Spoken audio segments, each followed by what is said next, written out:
Mama, sijui Akida saizi uko wapi na anafanya nini? Yaani hilo ndio swali ambalo linanitia ukiwa sana. Msiulizane maswali ya kuumiza moyo wakati hali hamna majibu nayo. Msiulizane maswali ya kuumizana moyo ili hali hamna majibu nayo. Shangazi, yani natamani nikae.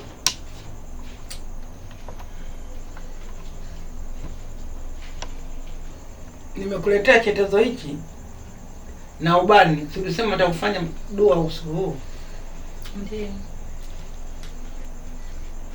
Basi fanye mshtakie Mungu.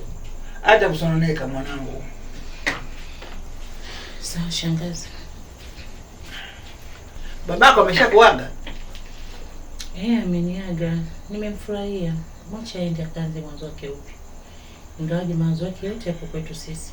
Tuwazima sasa. Hawezi kuangangania kama makinda ndege. Ameugua hapa manusuri na kufa, lakini tu Mwenyezi Mungu kamuona.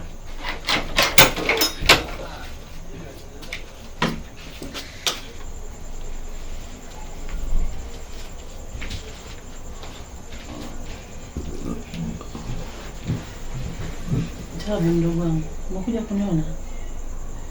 Nimerudi dada yako.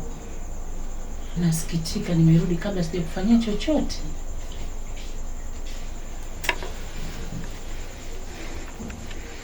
Nyamazeni msilie.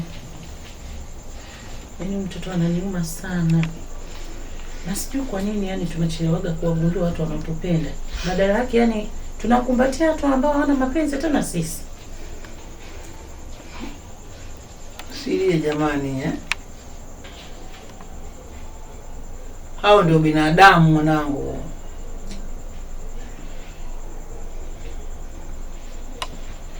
Wanawabembeleza wawili hao waliokumbatiana, mimi siwaona. Chana na. Ndio hivyo. Kati. Nyamazeni ndio. Kuisha.